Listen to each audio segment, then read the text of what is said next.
Well, hello everybody. This is Steve from Retro Man Blog, and welcome to this very special episode of Retro Sonic Podcast, where I'm very pleased to say that I'm joined by Suzi Moon.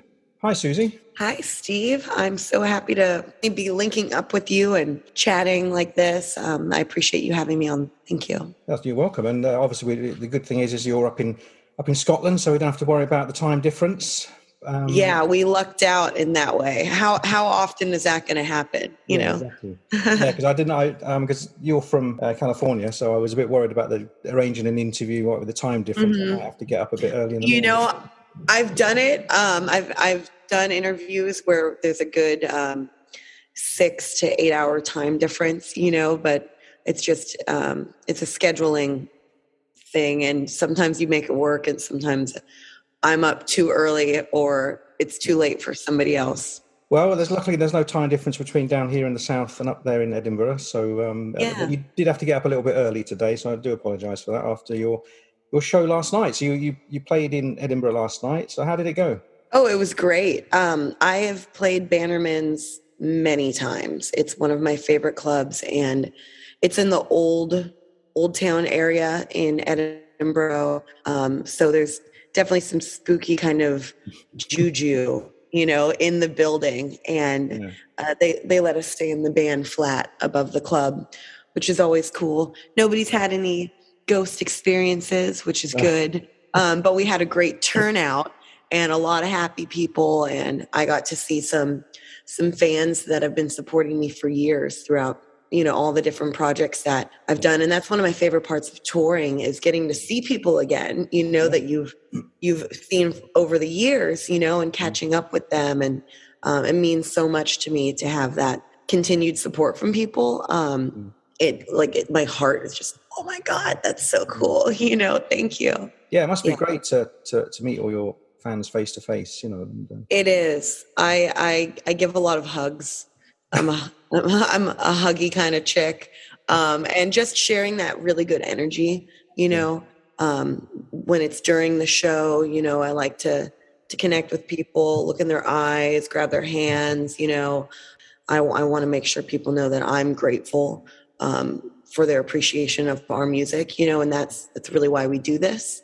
I'm a music fan, and there are bands that do that for me, you know, so if I can do that for other people, it's like that's how you keep rock and roll alive, truly, is by like sharing that energy and that magic with others, and not holding it all for yourself and being like this untouchable rock star. That's not fun.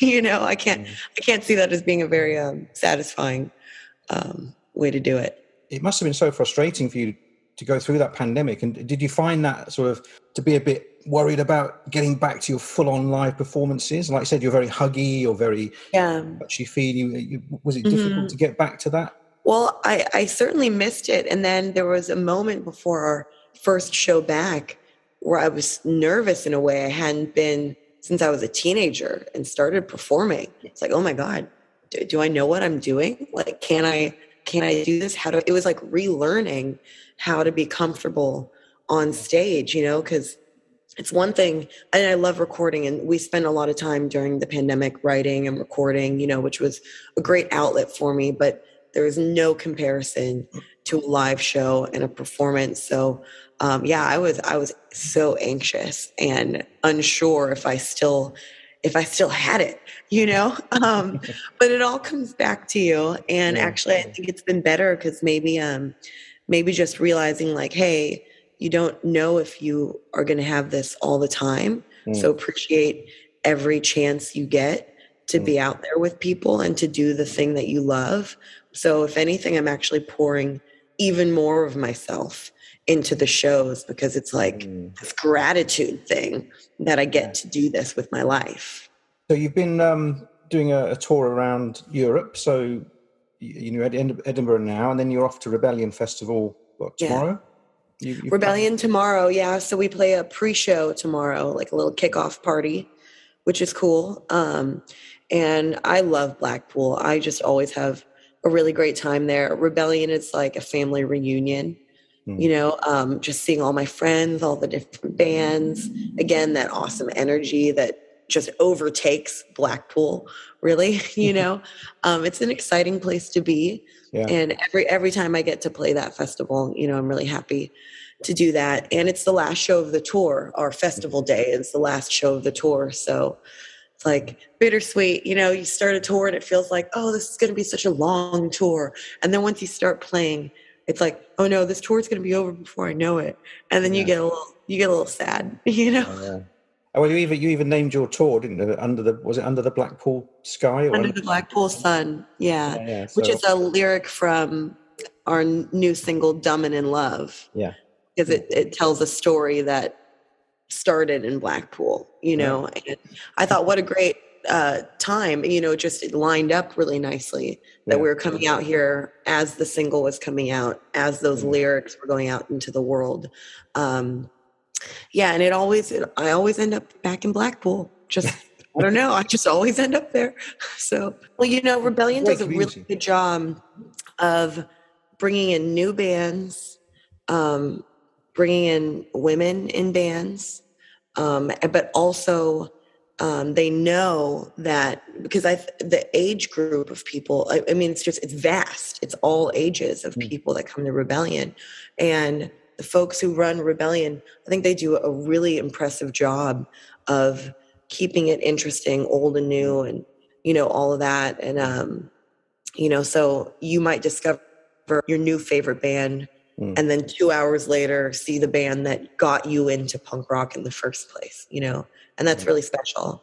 When I'm looking at some of your choices, when the first song we're going to pick, when you said, "Oh, I heard this in school," I'm going like, "Oh God," and I feel so old now. But it's great that even I feel old when I say that band and that song. Like I know I'm 33 now, and I've been doing punk rock for a long time, and I think that makes me actually more like 75 in punk years. Kind of like dog years, or something. Whatever age you are, this is way more because punk rock just hardens you, you get a little crusty. But again, really, I think it just comes down to songs and bands being timeless, and like that first song that I brought up, it came out, it was like 2002 or something, but it fits in the timeline forever, Well, yeah. Let's kick off then with. I said I had a question with, what was your first sort of exposure to punk rock? And you touched on it. You had a little hint there where you said like your new favorite band, because I think over in here in the UK, most of us got to hear about the Hives, great Swedish band, through a compilation which was put out by Alan McGee of Creation Records, and he called it your new favorite band. Combination of their first couple of albums, I think, So that was the first time we really had exposure to the Hives, and then their amazing live show. And you chose incredible. Talking again about timeless music. I mean, this could be a classic of any genre, from where they're going back to like 60s garage to punk. Oh yeah. It's a great track, and you've picked "Main Offender" by the Hives. Oh yeah, it's such a. You hear it and you just want to bop around a little bit. The Hives they're so fucking good. They touch on something classic and I think kind of primal too. You're always moving forward with this band. Like they've been around for a long time too, but it still feels so fresh when you hear the music. Like you said, you can drop it into any era and it works. And I remember hearing this song for the first time during like the physical ed period at school. And there was another kid in my class who came up to me and my friend running. He would go, "This is my main offender." And he like screaming in our face, and I was like, what is he singing? And he's like, "You don't know the Hives. The Hives are awesome. You should know them, blah, blah, blah." And so I went home and I was like, "Mom, I want to go to the music shop and I want to get a CD for this band." And so she took me down to the music store, and the rest is history. I mean, I've had a love affair with that band ever since. And in 2019, it wasn't like a regular concert, but we played a festival where they were also playing. And that was a huge accomplishment for me, just to be affiliated on the same bill as one of my favorite bands. And they just, I mean, every time you see them, the show just gets better and better. Yeah, great. Well, let's hear it. Let's hear the Hives and the classic Main Offender. Woo!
Yeah. It's just such a fantastic track. That was the Hives and Main Offender. And that's actually was on their second album, Veni Vidi Vicious, or also on their great compilation, Your New Favourite Band, which was out on, I think, Pop Tones released that, the Creation, Alan McGee's label.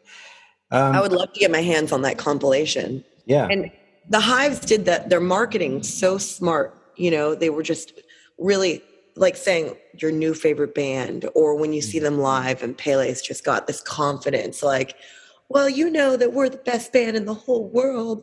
You know, it's like, it's cheeky, but it's not, there's nothing annoying about it. You know, it's so fun. It's just in such great fun and confidence, and they're not wrong.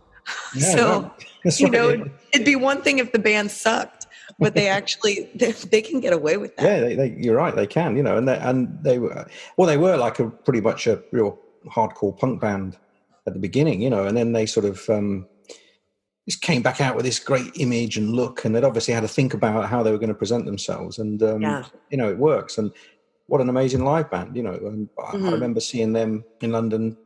They were the first sort of, when we had we call it as a Swedish invasion we had over here in England. There was Randy was probably a part of that too. Randy, the band, love Randy. Yeah, Randy was great. Yeah, they toured with the Hives at that time. Of course they did. That's a tour I would have loved to see. Yeah, well, you had like the Soundtrack of Our Lives, who were one of my big favorite bands, and we do lots of work with them on the podcast and over the years. In fact, I've named my blog after one of my favorite track of Soundtrack of Our Lives, Retro Man. It's not because I'm an old nostalgic. I like the blog name though. Well, you know, it's interesting because that's I just got so taken up by the Swedish invasion that we had, and the Hives were right up there, you know, and they've gone on to bigger and better things, you know. But great band, you know, perfect, you know, like I said, perfectly crafted songs, great image. They've got that image, image is a big part of it as well.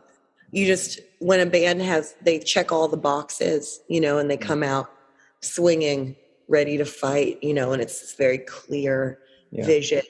I think people appreciate that, and there's definitely folks who are going to go on stage wearing, you know, shabby kind of grungy sort of looks, and that's one thing. But I think everybody reacts to a band that's got an image and a polished look, because that's just an extension of the music, you know, and it's like, wow, they're taking this seriously.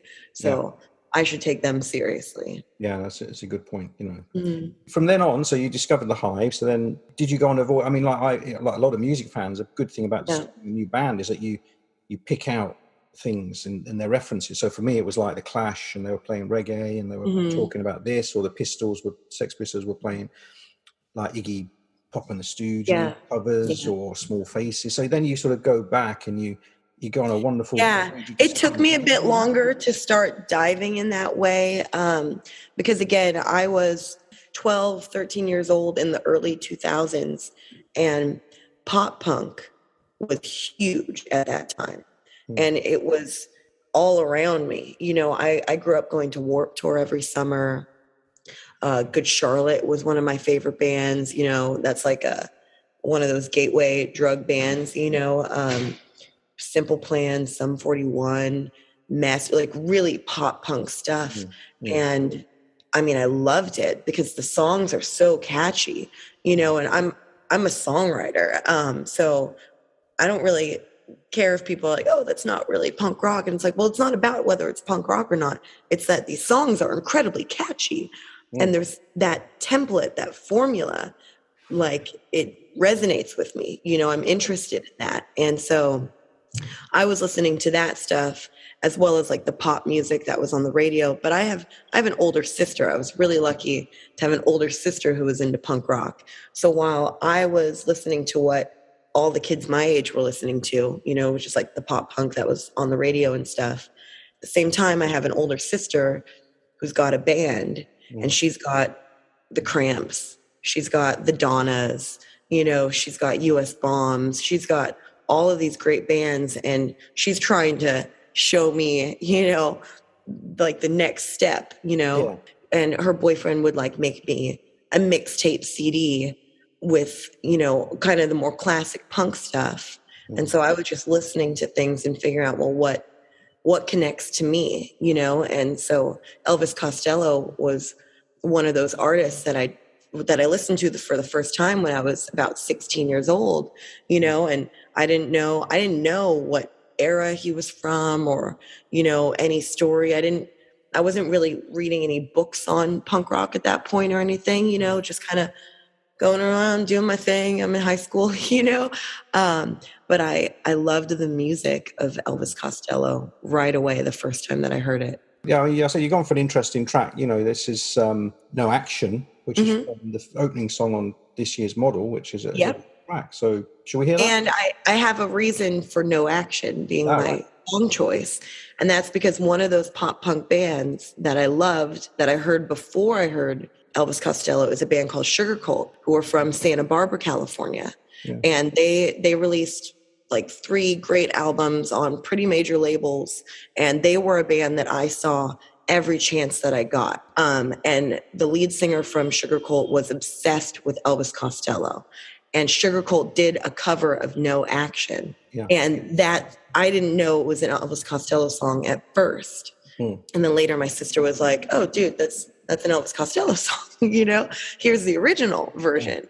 And I was like, oh my God, I love it. And this is all so cool how like a band that's in a more pop punk kind of style is influenced by this. And it's like, wow, it's okay to do your thing and still find influences from lots of different genres. You know, it was like this music is just this one big goopy blob of like energy and music, and you just pull from it, you know, it's like gelatinous and we're all inside of it, you know? And No Action is just it's a banging song. Exactly. That's a good point. So, well, let's hear it. It's a great track. This is Elvis Costello and the Attractions with No Action. Woo! I love this song. I don't want to kiss you. I don't want to touch. I don't want to see you 'cause I don't miss you that much. I'm not a telephone junkie. I told you that we were just good friends. But when I hold you like I hold that big light in my hands, there's no action. There's no action.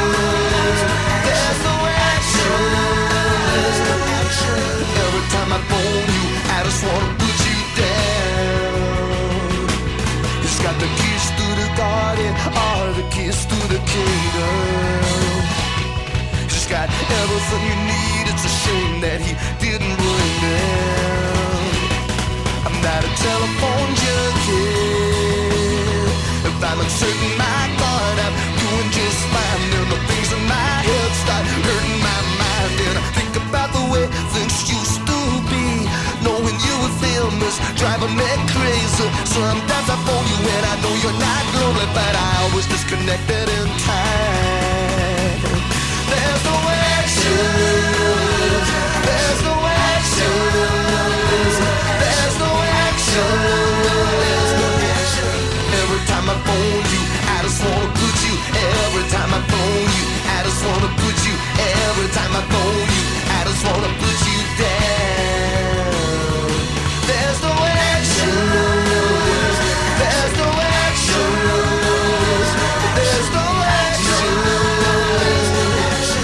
Every time I phone you, I just wanna put you down.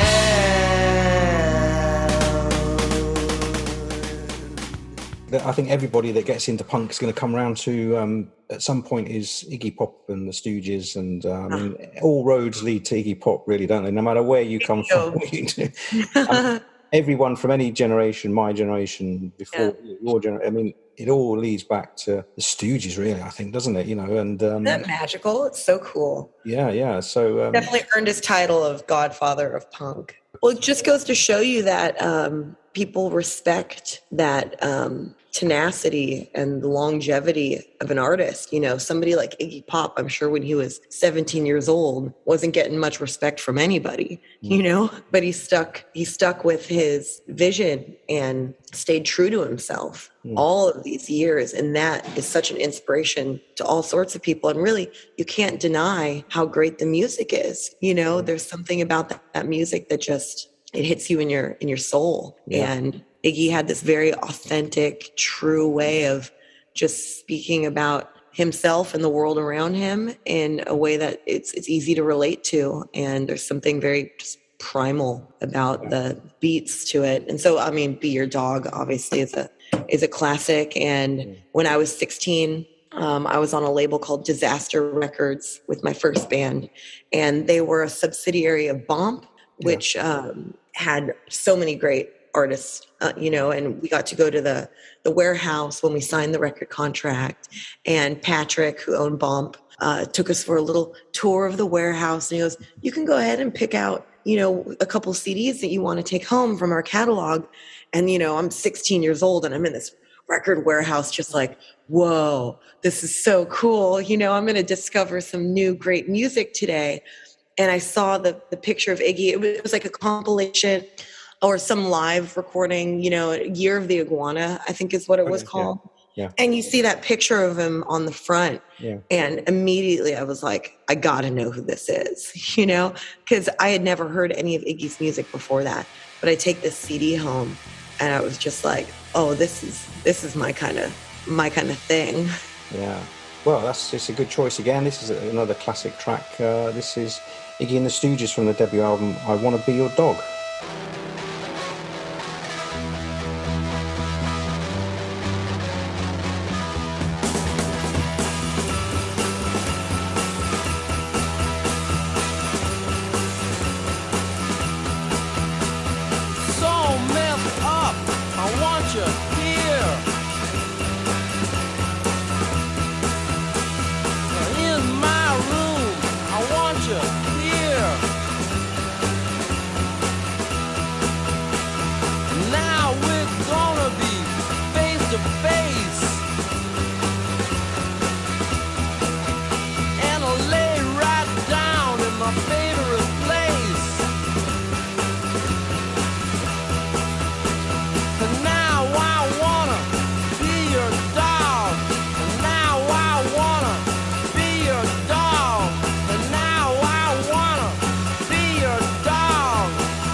Yeah, fantastic. You know, it's like the Ramones, where his lyrics are so cut down to the bone, but it's like genius to me. You know, I mean, it's so raw and powerful. I think there is something genius, like you said, about keeping it simple. You know, not everybody does this, but some people like to overcompensate, or they feel like they have to show off, you know, how knowledgeable they are in this, that, or whatever, you know, and even with the chords, you know, like, let me make this complicated music to show you that I'm really good at music, you know. Well, it's like, well, you know, the average person, we don't need an encyclopedia to go along with the music. That's not how you reach millions of people, you know. It's like that. And Tom Petty was really good at this too, just like a straight message, you know, like you said, cutting it down to the bone and just getting the point across with the least amount that you could do with, like trimming the fat off of it, basically, you know. So I often reference Iggy and Tom Petty and Joey Ramone when I'm writing lyrics, because it's like, you have to keep it simple, you know. Don't overcomplicate something that's really just a simple message, you know. And I think that's why people like that stuff, is because it's easy to process and easy to remember, and it's not making anybody feel stupid if they don't understand it. You know, it's like them saying, look, I might not be the sharpest tool in the shed, but I feel pissed off today, you know?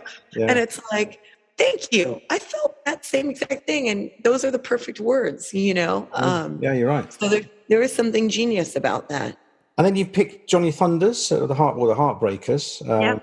They only really released this one album, didn't they? The Heartbreakers. It was not a band that had a lot of potential to go along with, you know? Physically. Yeah.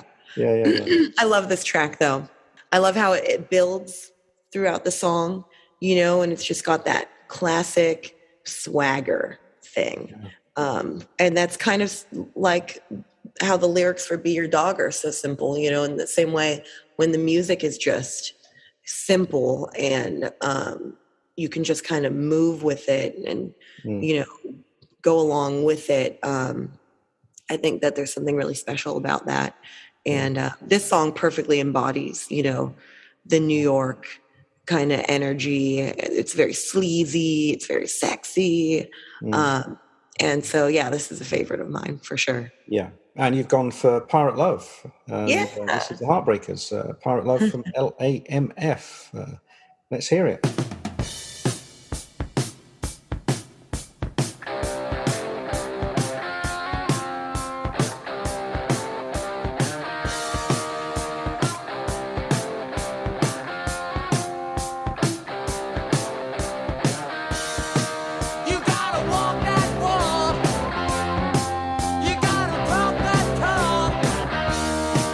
You gotta be that pearl in the diamond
Yeah, it is a classic track and a fantastic album, you know, that they've been trying to, I mean, how many re-releases have they had trying to nail that sound and the different mixes and all that, you know, trying to get it right, you know, but yeah, I mean, I think like I said about Iggy Pop, if you get into punk, there are certain things which you just naturally gravitate towards, and obviously like the Stooges, and then going back to like the 60s garage rock, and then, but obviously everything again leads off on a little branch to CBGBs and that fantastic year, you know, of Talking Heads, Ramones. I mean, the Doors were a little bit before that, and the Heartbreakers.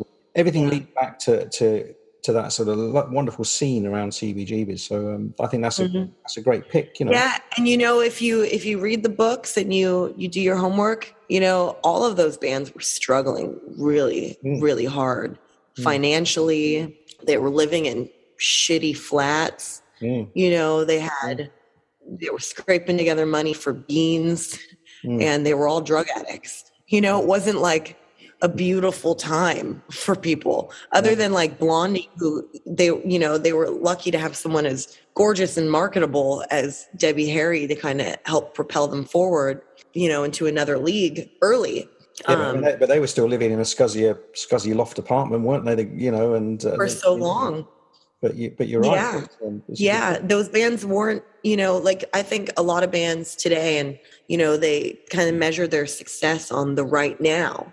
You know, I don't have a big home. Oh, I don't have a nice car. Oh, that means I haven't made it. You know, and it's like, well, look at the Ramones. They were touring in a small van until the very end. They were not ever really financially well off. No. You know, they didn't make it to like a rock superstardom, but like that's the spirit of punk rock. You know, it's like you can't do it for the now. You have to do it for forever, you know, and realize that like the music itself is going to outlive you no matter what. I mean, I'm definitely in a similar situation and have been since I started playing punk rock. You know, it's never been this like big money maker, you know, but my job, my duty is to the legacy of punk rock and to contributing to it, you know, because it's holy and it's beautiful and it's, you know, it's magical. And I have to do my part. That's what I feel like my job that was given to me, you know, when I was born is to add to the thread, you know, but I already feel like I've been more successful than I could have ever dreamed of, just that people know my music. Yeah. So, I mean, you were talking about, you know, this sort of mission that you had to play punk rock. And I said that, you know, and you got your first break thanks to your sister. Is that right? It's true. Yeah, she brought me into the mosh pit. My sister started an all-girl punk band when she was in high school. And I mean, I just have this memory of her. She was so cool.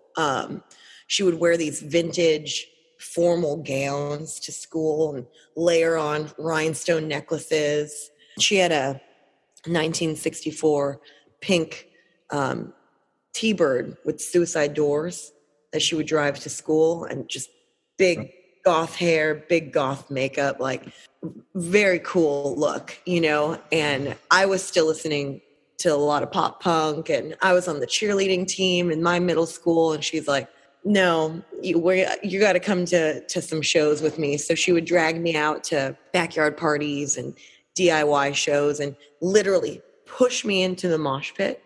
Drag you to the dark side. Yeah. And when I would try to get out of the pit, she'd push me back in. You know, she's like, you're going to love this. And I did. I loved it right away. And, you know, anybody who's got an older sibling, you know, that you look up to them when you're younger, and your older sibling is still cool and they're doing all the fun stuff. So, yeah, she really took me under her wing, got me my first guitar, taught me how to play it, and invited me to join her band that was already established and playing a lot around Los Angeles. Civet was the band, and I was the kid, you know, like she was very brave to invite a 15-year-old kid into a band of 20-year-olds, you know, but she must have seen some potential in me. Yeah. I know she was like, I want a teammate in the band, somebody that can really trust and rely on to help make this go, because she had a lot of different lineup changes over the years, you know, and I think just having somebody by her side to help do it. And I'm definitely more of the extrovert in our family. She's more of the introverted, kind of mysterious, doesn't really like all the attention, So I was great for networking. I would just go up to anybody and say, here, listen to my band. Here, listen to my band. Sending emails to the people who ran Warped Tour or Hellcat Records, hey, listen to my band. I was early on looking on the internet, trying to find people's email addresses and just sending them loads of emails. Hey, no shame at all. You should check us out, blah, blah, blah. And actually a lot of really great things came from that. It's a tough job. Yeah. And she gave you your first chance at songwriting as well, which was great. Yeah. I had already been writing songs before even I learned how to play guitar. I was always writing out songs because of all these bands that I loved, the pop punk bands that I loved. I had an imaginary band in high school. I just Daddy's Little Defects, which is actually a Sugar Cult song, Daddy's Little Defect. So, I was the lead singer and front person in this fantasy I had. And I had already just been writing out little songs, so it was definitely in me very early on. And then when I got the guitar in my hand, it's like, oh, here's the tool I have to bring these things to life. And my sister liked my songs. She's like, these are good. So let's put one on the record, and Take Me Away is one that I wrote about, my first big crush when I was 16. And I was really close with the drummer in Civette at the time. Kat Scandal was her name. And she and I were closer in age. So we were kind of like this little duo, the younger ones in the band. So I wrote it so she would have fun playing drums on it, like the dun, dun, dun, dun, so I'm not formally trained in music by any means, but there were elements to the song craft. I was trying to nail some things, like an interesting drum thing and good melodies and stuff like that. So this is a song I'm really proud of. Yeah, that's great. Let's hear it. This is your first song, and this is Take Me Away by Civette.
After Civette, you formed a sort of trio, and you're singing, Turbulent Hearts, playing guitar, called Turbulent Hearts. So, what sort of prompted that move to form Turbulent Hearts?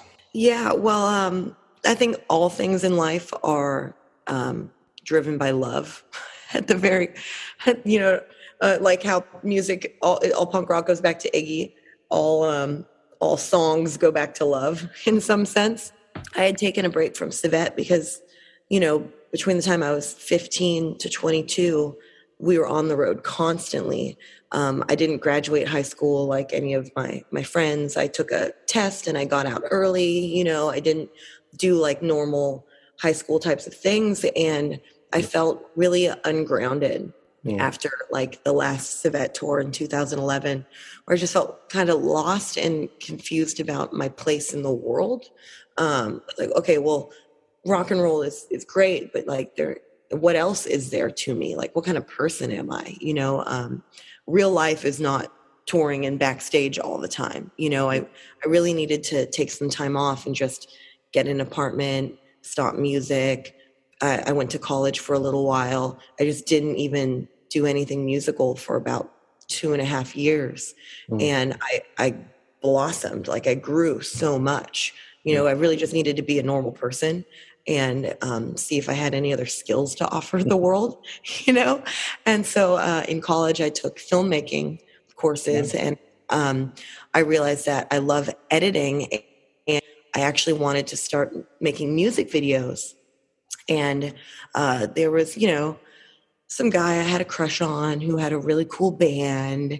And I was like, well, you think you're all cool and stuff, but I was in a band once and my band toured Japan. And actually, wait a minute, I know how to do this. Like, I just kind of wanted to prove to people that I had this like experience and this history, and like songs started coming to me again. And I picked up my guitar after a long time. And it was my first time being a front person, carrying all of the songs, being the leader of the group, so really I consider Turbulent Hearts to be like the Suzi Moon project with little training wheels, it was me just kind of figuring out what this was like for me and how did I want to present myself to the world and really experimenting with my songs, because in Civet I only brought a handful of them to the group, but all of a sudden all these different songs were coming to me and I was like, well, can I do this? Can I pull this off? So I found some really awesome guys around LA who became my best friends and helped me grow as a songwriter, as a front person. And we played so many shows. I mean, we did not turn down a show for about 5 years. We played every chance we got. So that was a really good experience for me. And I came into my own, and we tried everything, with Turbulent Hearts, there's like a kind of bluesy, kind of dark, Crampsy style song. There's a ballad, then you've got the more upbeat songs like the one that I'm sharing with you called The Runaround, so I really just got to throw spaghetti at the wall and try anything that I wanted to try, which helped me kind of form a better idea of what kind of songwriter I am and what kind of front person I am. Oh, interesting. So let's hear a track here, another great track that you picked by Turbulent Hearts. This is The Runaround.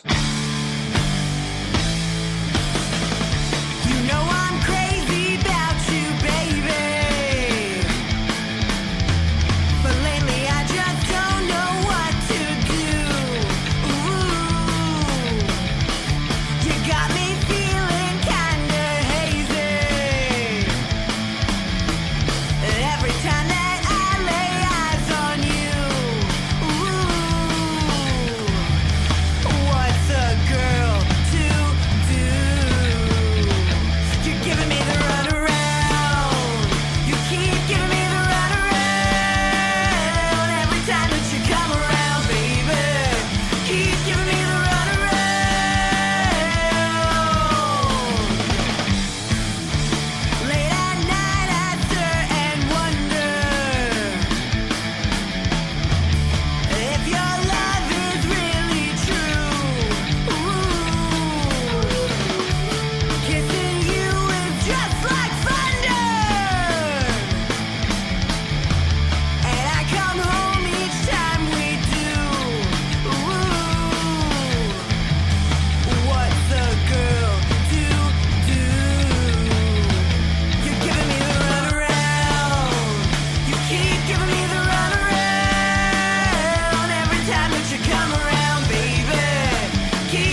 then you did LA Machina, which I think it was just a one. Was it a one-off? I mean, you have one album. Is it a short-term project, or is it sort of an ongoing thing? I mean, no, LA Machina is dead and will never return.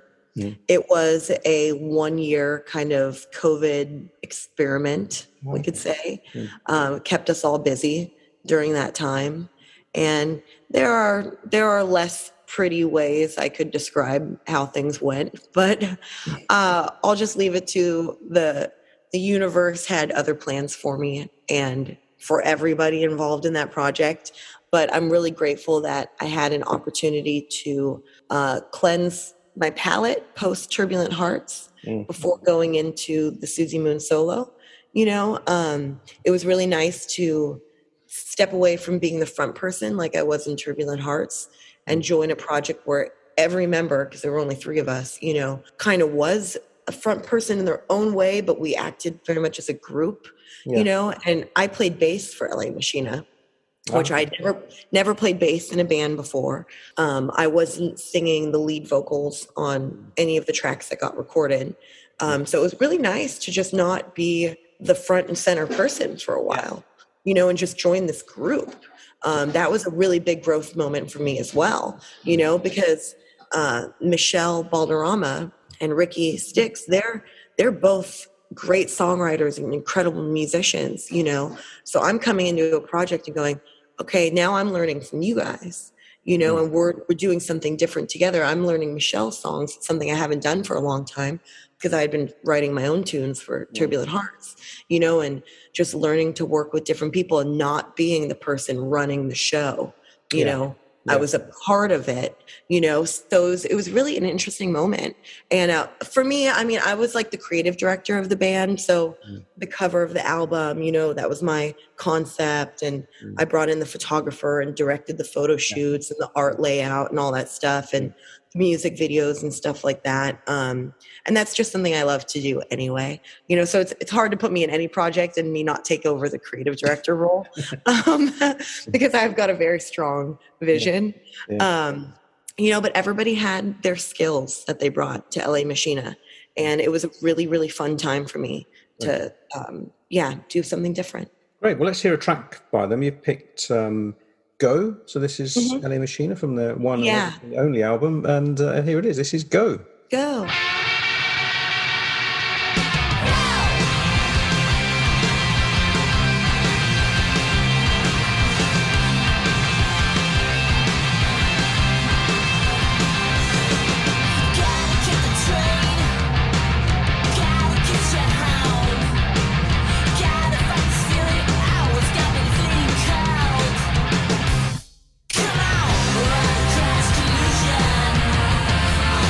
Confusion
And I noticed that we were talking that that was actually on Alternative Tentacles Records, which for a lot of people like me is a legendary, iconic label.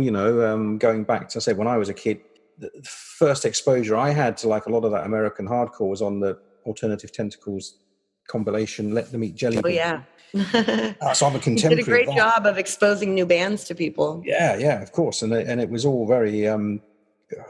All of us, we all had to get that, because I think Dead Kennedys were the first real band to break it over here, and of course they had this great label. So that's where we heard Bad Brains, all these, DOA from Canada, classic, and then we'd see these bands, or Black Flag in '81, DOA in '83, and we were like lapping up these amazing sort of American sort of hardcore punk bands, And so LA Machine, that was on Alternative Tentacles, so.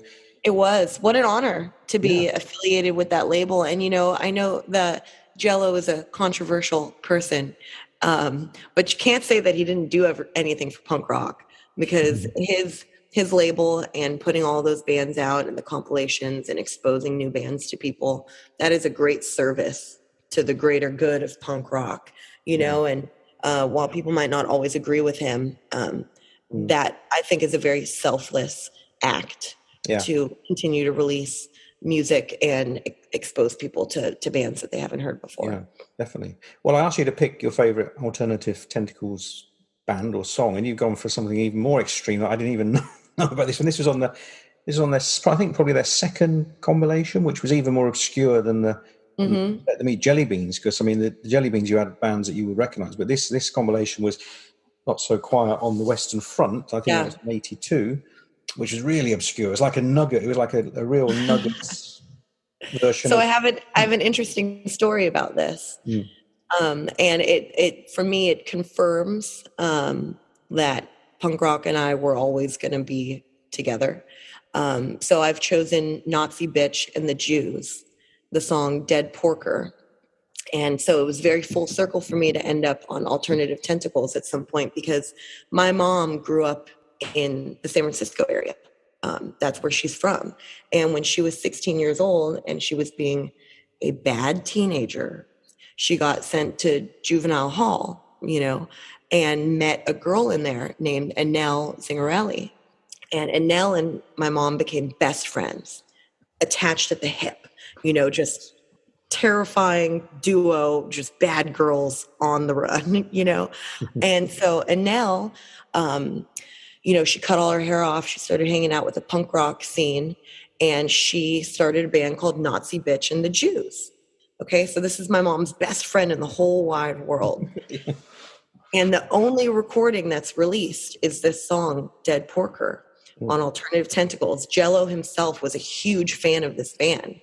And she actually kind of looked like me. She had me at some points, but short kind of rock and roll hair. She'd wear big chokers. She was just this ferocious front woman, playing East Bay with her band.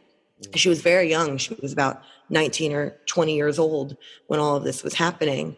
And so the song was released on Alternative Tentacles.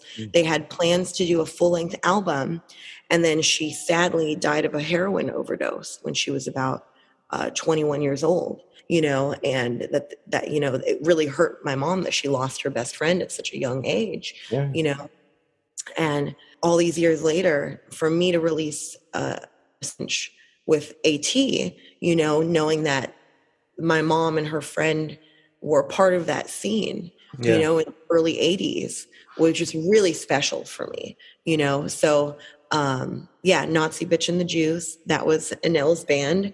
And my mom is an old school rocker. And just that's a special one for me. Yeah. Well, it's a great story behind your choice, and it's a great track. So let's hear it. That's Nazi Bitch and the Jews and Dead Porker.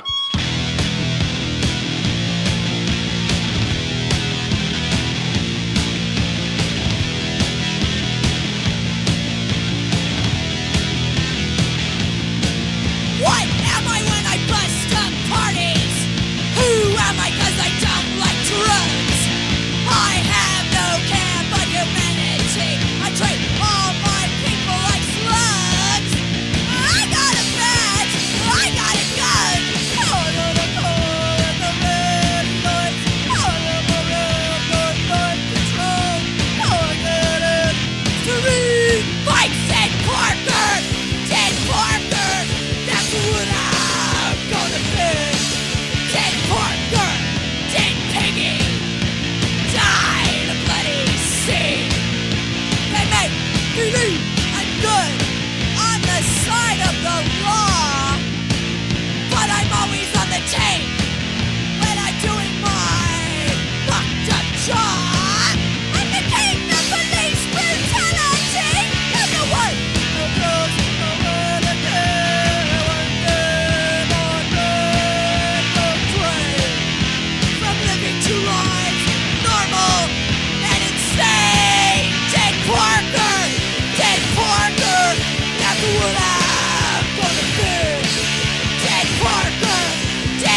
tell us about this transition now from, you've done all the experience, you've had all the experience of playing in other bands, your different projects, and now you're confident enough to go out and play on your own as Suzi Moon. Tell us about how you got to that situation. It was just very organic. I met my boyfriend, Drew Champion, when Turbulent Hearts played Punk Rock Bowling in 2019. And his band, the Split Seconds, who were based out of Washington, D.C., they played the same stage the same day as Turbulent Hearts. We started talking about music, and it was like, oh my God, this guy and I have like all the same favorite bands, and I really liked the way he played guitar. So, we became friends first, but then it quickly turned into a romance. And his thing was he didn't like being a lead singer. He just wants to play guitar because he's a great guitar player. And I was like, well, shit, I'm sick of just being the front woman, but also carrying all the guitar stuff, like in Turbulent Hearts. As a three-piece, all the guitar lays on me, and I had this vision for a more textured, more layered sort of project, I started kind of like diving into, this is not Turbulent Hearts, but this is Suzi Moon stuff, and I'm going to start crafting these songs. And he's like, well, I'll play guitar for you, no problem, And we ended up moving back to DC. And again, the universe always just knows.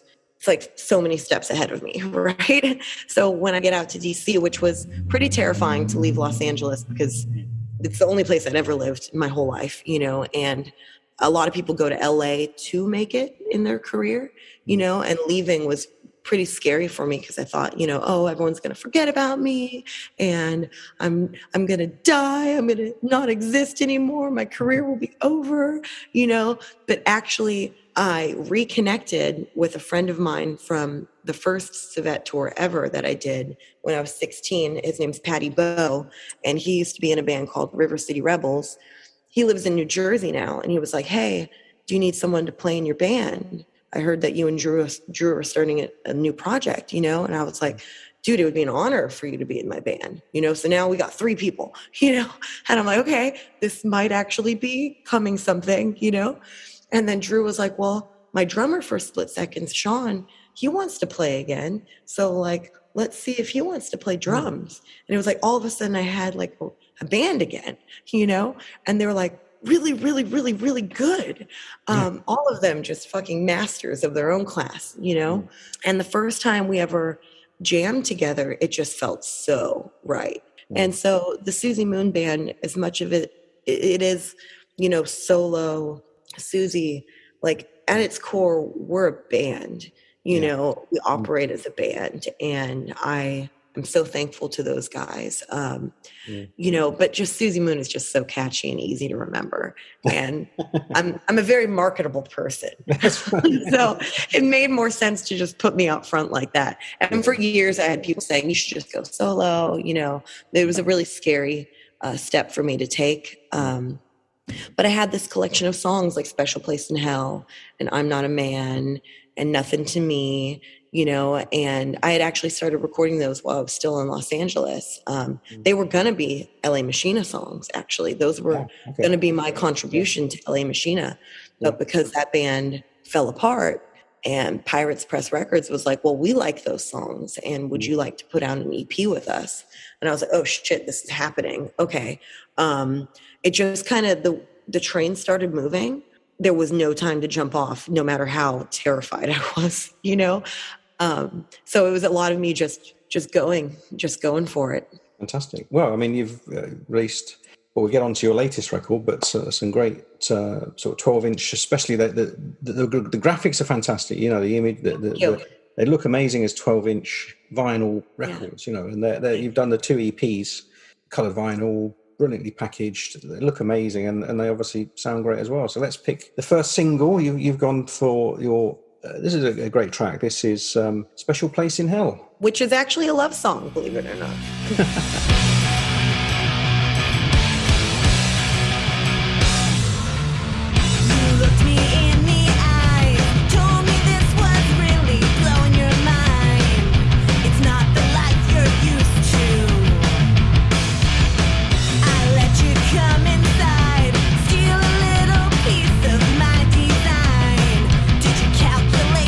Kiss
Oh, but you were talking about the images on the EPs, you know, and that's one of my favorite things to do is to come up with these concepts for the album art. You know, I think it's so important to do that because it's these visuals that they're an extension of the music. And for me, I want my fans to have the full package. You know, if they're buying my record and they're adding it to their collection, you know, I want to give them something that's visually exciting, you know, and stands out, you know, so there's even more surprises inside, you know, with all the photos and all that stuff. And, you know, a beautifully packaged record. I mean, I have an incredible record label, Pirates Press Records, and they're actually the vinyl pressing company, you know, so I have this freedom to pick all the beautiful color variations, and they let me do whatever I want with the images, you know. So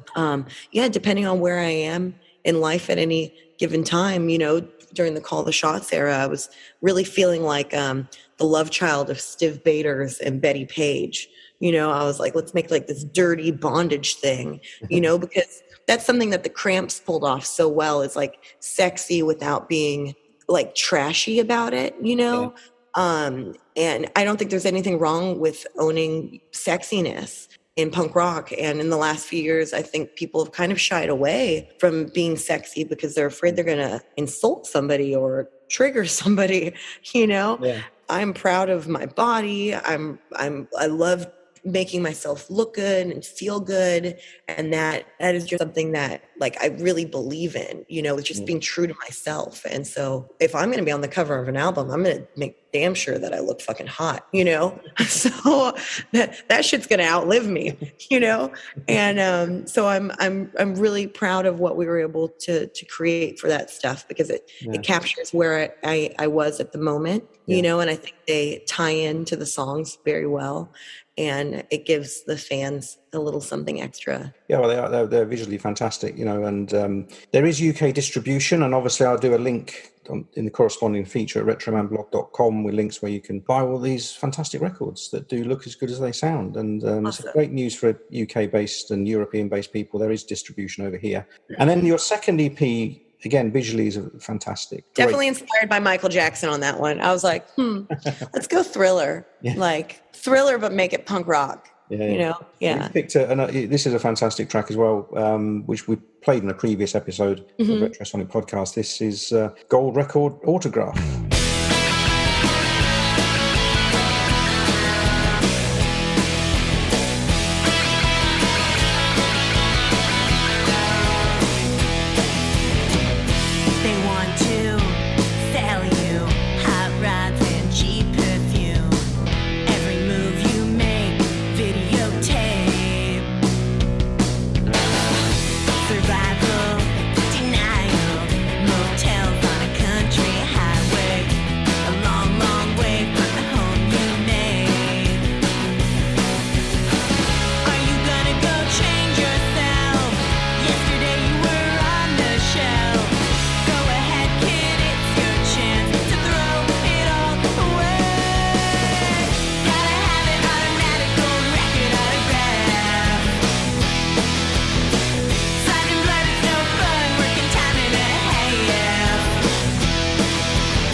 Automatic gold record autograph. Black limousines, magazines, buzzing with the scene as a death machine. Selling out on apathy, there's no way out. Are you gonna be someone else? A bit of story they're gonna tell. Give them hell, kid, it's your chance to throw it all away.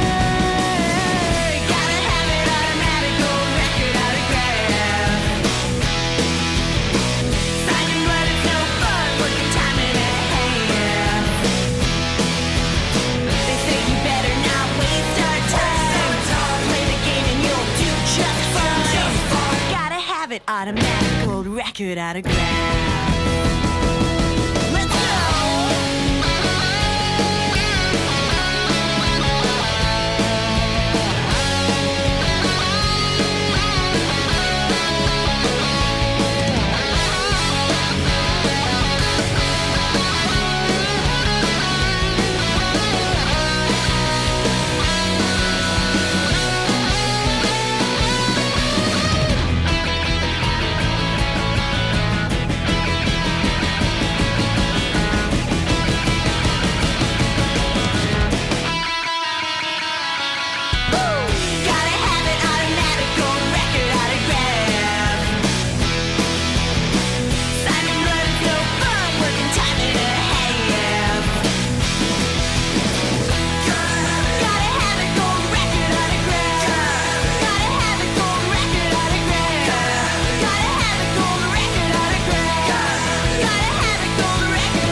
That's a classic track. Love it. Great song. And you've got the sound right. You know, the production is amazing. You know, it's a brilliant record. Thanks very much. Yeah. It's funny. I can some songs I can't remember really the writing process as well because some time has gone by, or some songs just come to you in a weird way where like it all happens so quickly that you're kind of like, where the fuck did that song come from? You know, like, but Gold Record Autograph, I'll never forget. I was just laying in bed to go to sleep, and this phrase kept coming to me, gotta have it automatic, you know? And I was like, automatic what? You know, like, what is it? And I was like, well, I guess it doesn't have to actually mean anything because songs are ideas that are bigger sometimes than just the words, you know? Yeah. I gotta have it automatic.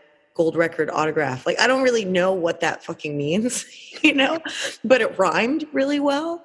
Yeah. And it gave me like a path to follow for the rest, you know, and a lot of my songs tend to be more on the autobiographical side, you know, but I've been trying to just push myself a little farther out of that and see if I can tap into more of the storytelling, which is not my strong point. Like, that's not something I really feel confident in, but I wanted to tell somebody else's story about trying to make it, you know, and I have so many friends who have been through the major label thing where their record got shelved and they weren't able to do anything for 4 years. You know, it basically derailed the entire band, you know. And as musicians, we have this dream of our music being heard and going far, you know. So it's like, well, that's kind of something that a lot of people can relate to. So it gave me a foundation to do that song, and really just leaning into the classic thing. I was inspired by Elvis Costello. Sonically, I was like, how do I kind of make this, you know, tap into that power pop thing, 70s, you know, but still keep it like hard and fresh too. So we were talking you know, about starting off as a solo artist, and did you get a lot of support from your contemporaries? Did you find anyone that really sort of helped you along the way? Yeah, actually, I was pleasantly surprised by the amount of support that I got. I guess I shouldn't have been because I have friends, you know, and I've been doing this for a long time, and I try to be supportive of other bands, you know. I've been friends with Ray from Teenage Bottle Rocket for a long time. And when the Suzi Moon solo thing got launched, he hit me up and was like, we got to do some shows together. You know, I'm loving what you're doing, you know, and I'm like, okay, yeah, anytime, just let me know, you know. So we did an 8-day tour with Teenage Bottle Rocket, the Pacific Northwest region of the US in March 2022. And that was really our first, like, I would say that it was almost like the mob, like making you know, like Teenage Bottle Rocket taking us out sort of legitimized us in a sense. We had done a 5-day run with the Queers previously. And then other than that, just a lot of like smaller kind of like self-booked mini tours around the East Coast just to get comfortable playing as a band and, you know, really get into our groove. But the Teenage Bottle Rocket tour definitely took us up a notch because we were playing to much bigger rooms and selling a ton of merch. There were so many people at the shows taking video and sharing things, you know. They really, really helped us. And after that, we started getting more offers for more and more legitimate tours and legitimate shows, you know, because it's almost like you have to have somebody go, no, this band's for real. They're really doing it. And we believe in them, you know, and then it kind of trickles out across the industry. Yeah, I mean, they're interesting. I mean, it's a band I didn't know, to be quite honest with you. And so I've been checking them out, and it's great. And you've picked an excellent song. I love the lyrics to this one. Yeah. This is my favorite Teenage Bottle Rocket song. It's so fun. And they're a great band. You know, they're family guys. They've all got children and wives, you know. Their music appeals to a lot, like a lot younger crowd too. So at these shows we were playing with them, most of them were all ages shows, packed with teenagers and young kids and their parents, you know. And I love playing shows like that, where it's a little bit of everything, you know. And I think it's really important to perform to young people as often as possible because they're the ones that really need to be exposed to great rock and roll, you know. And I admire the Teenage Bottle Rocket guys for, you know, they're just good people, and they write great tunes, and we love them. So I think anybody who hasn't heard Teenage Bottle Rocket before, it's impossible to not enjoy this song. Yeah. Oh, it's a great song. As I said, fantastic lyrics. I love this. It's great. It's brilliant, and I'm definitely going to sort of investigate them more. And let's play Teenage Bottle Rocket and Bigger Than Kiss. Yeah.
Great track. That was Teenage Bottle Rocket and Bigger Than Kiss.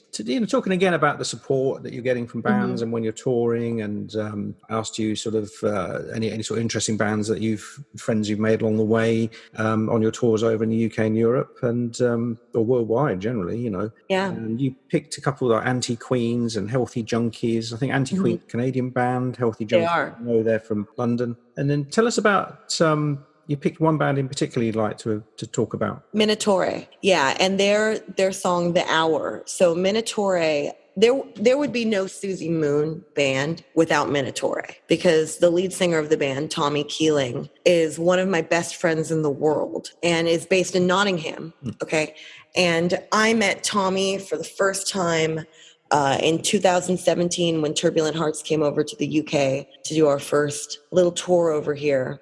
And it turns out that Tommy was a fan of Civet years and years and years ago. And I was like, oh, wow, that's so cool.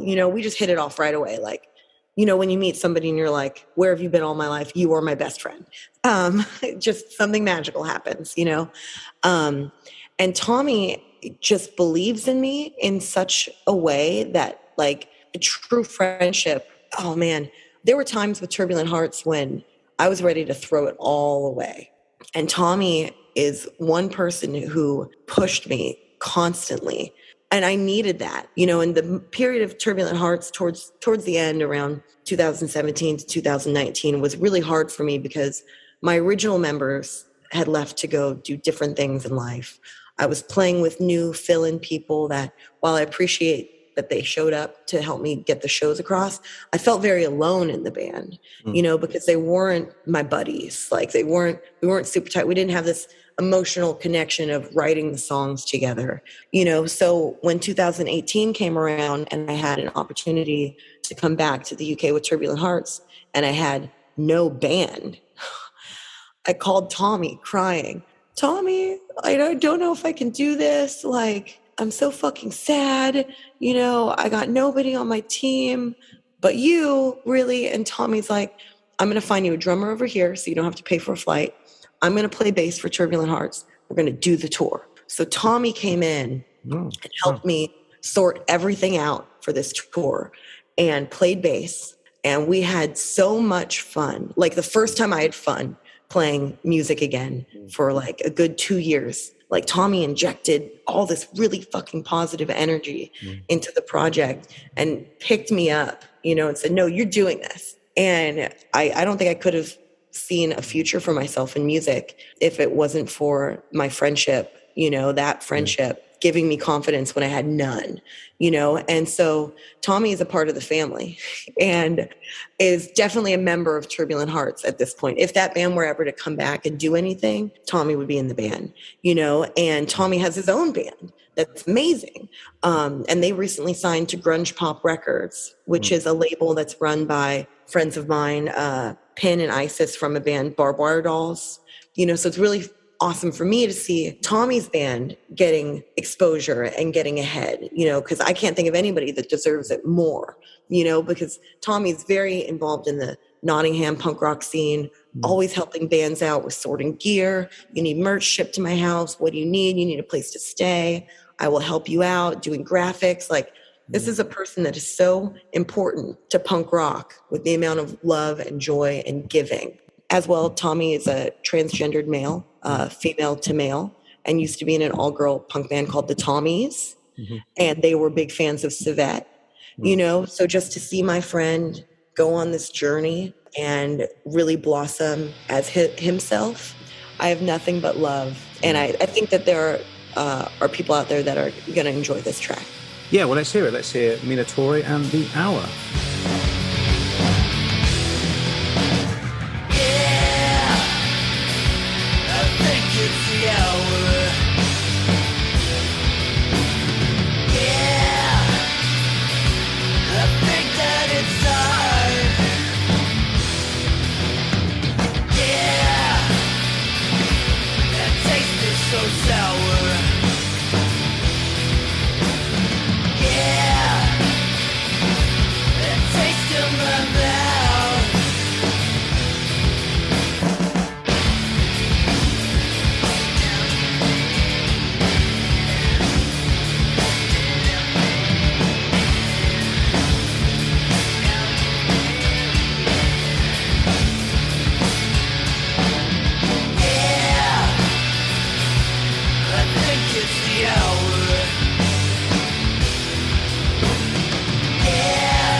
Yeah, fantastic story, you know. Yeah. I actually have Tommy's a great artist and drew a little figurine of himself, like a little drawing of himself, and it says, "Suzi, you're the best." Okay. And I found it in my notebook after tour in 2019. Like, he hid it in my notebook, you know, it was like just a little surprise.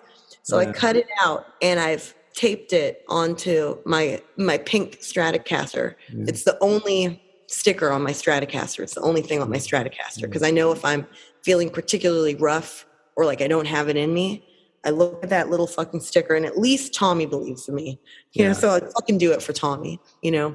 Yeah, that sounds like a fantastic friend to have. So wonderful. So let's say some of our audience aren't familiar with Suzi Moon. We've listened to some music along the way. What is there a sort of song that is it like a crowd favorite where everybody goes wild for, that demands the encore? Is there a particular song that goes down a storm at gigs? Well, I think people just love "I'm Not a Man." That was the second single that came out with "Call the Shots." It's just a rock and roll kind of fun, grooving track where I see everybody in the crowd start to move a little differently, you know? And it's great fun for me to look out at the crowd and see loads of men singing along to this song. Like, that just always makes me smile, you know? Because it's sort of a song where I'm sort of taking the piss out of like feminist anthems, you know? People take that stuff very seriously. And I had gone to see Bikini Kill and I was totally just not impressed. And I don't know, I went home and I was like, it can't be that hard to write a feminist anthem, right? And make it really rockin', you know, and throw a little homage to Iggy with the single keyboard thing on it. Yeah. Because I had this melody in my head. At first it was a joke. I was like, well, let me just see, you know, if I actually do take this song seriously and put a little bit more effort into it. It's actually kind of catchy, you know? And I just always have a fun time playing it because, it's just a fun tune. Yeah, it certainly is, and a great video as well. So I recommend people checking it out on YouTube. We'll probably sort of post it up with the feature on retromanblog.com as well. Let's hear it. This is a great track. I think this is probably the first thing I heard of your solo stuff, actually. This is I'm Not a Man, Suzi Moon.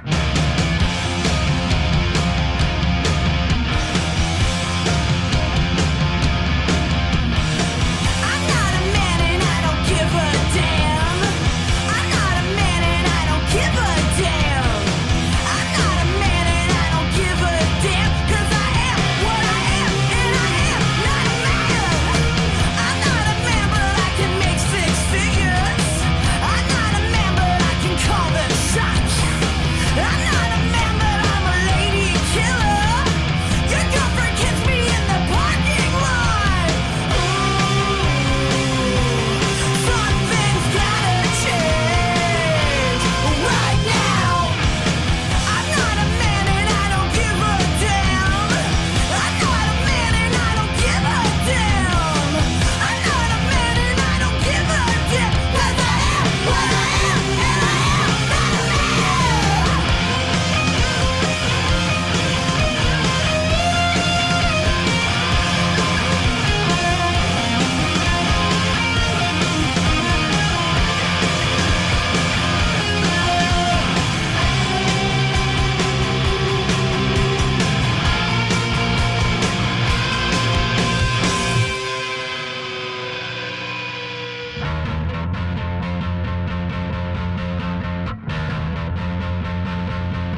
Right, well, I asked you, this is a difficult one, I know, but I just asked a bit of fun, pick your favourite band.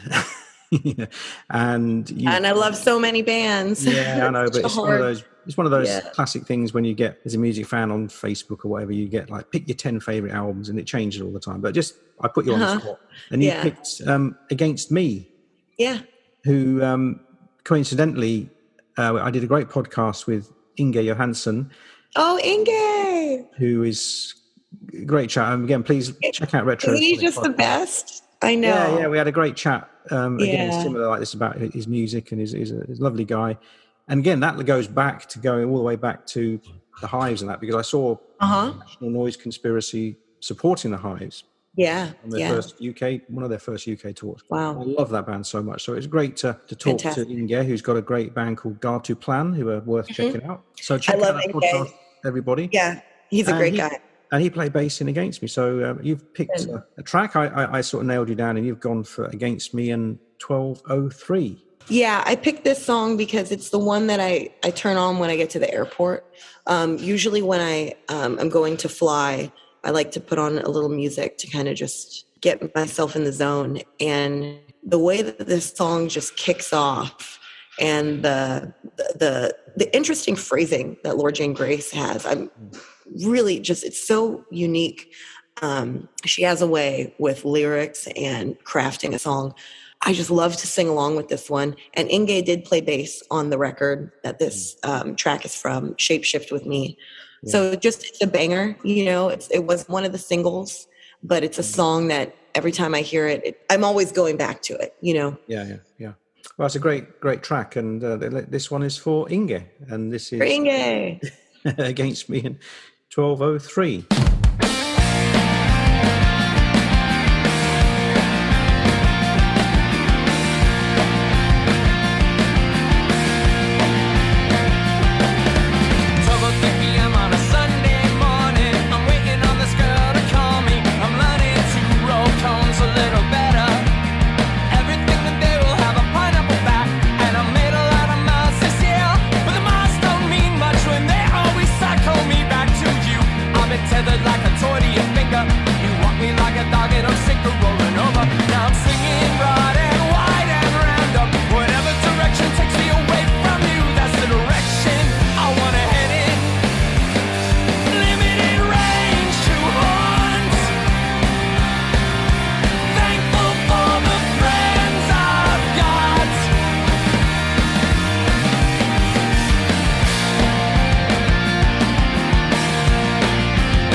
Yeah, so the main reason we're here is obviously you're on tour around Europe.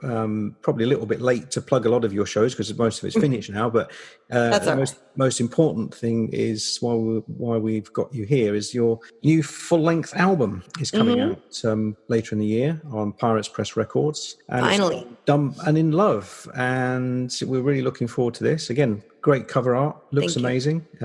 Distribution in Europe and UK, so no excuses not to get your order in. Get your coloured vinyl options as well. Yeah, beautiful hot pink vinyl. Fantastic. So this is going to be great. So let's close. Tell us a little bit about the album, and then we'll close on the new single. So which is a great track. Thank you. So you're looking forward to getting this out there? This record is such a big deal to me. The EPs were really just dipping my toe in to the whole solo thing, but I've had these songs basically ready to go for over 2 years, but I wanted to get it right. Between recording in Los Angeles, finishing some recording on the East Coast, and even re-recording some vocals in Bremerton, Washington with Mike Herrera from MXPX.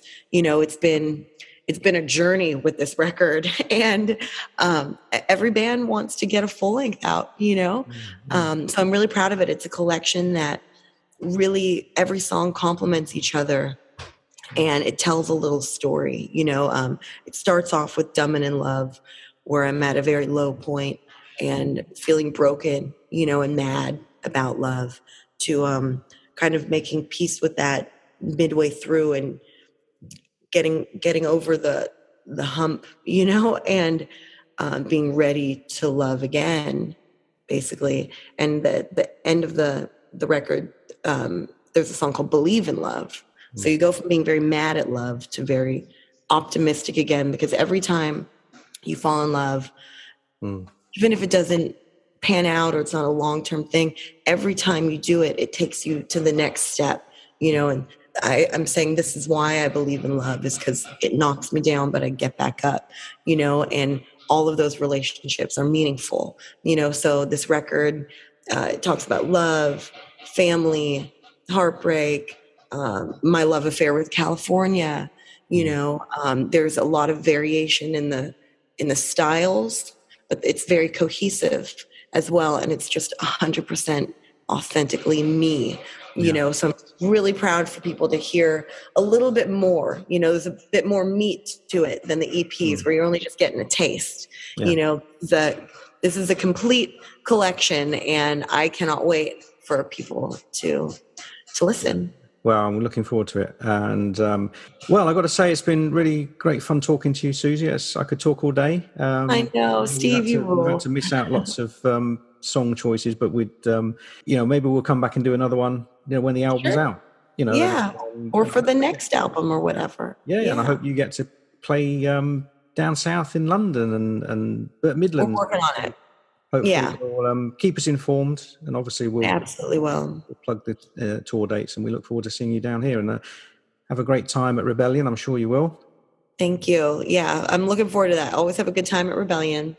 Yeah. And thank you for your time, for sitting down and chatting with me. Oh, it's You're good fun. Lovely. Yeah, great to sort of meet you finally. And yeah, you too. Great. Well, let's play out with the title track of Suzi Moon's forthcoming album. This is Dumb and in Love.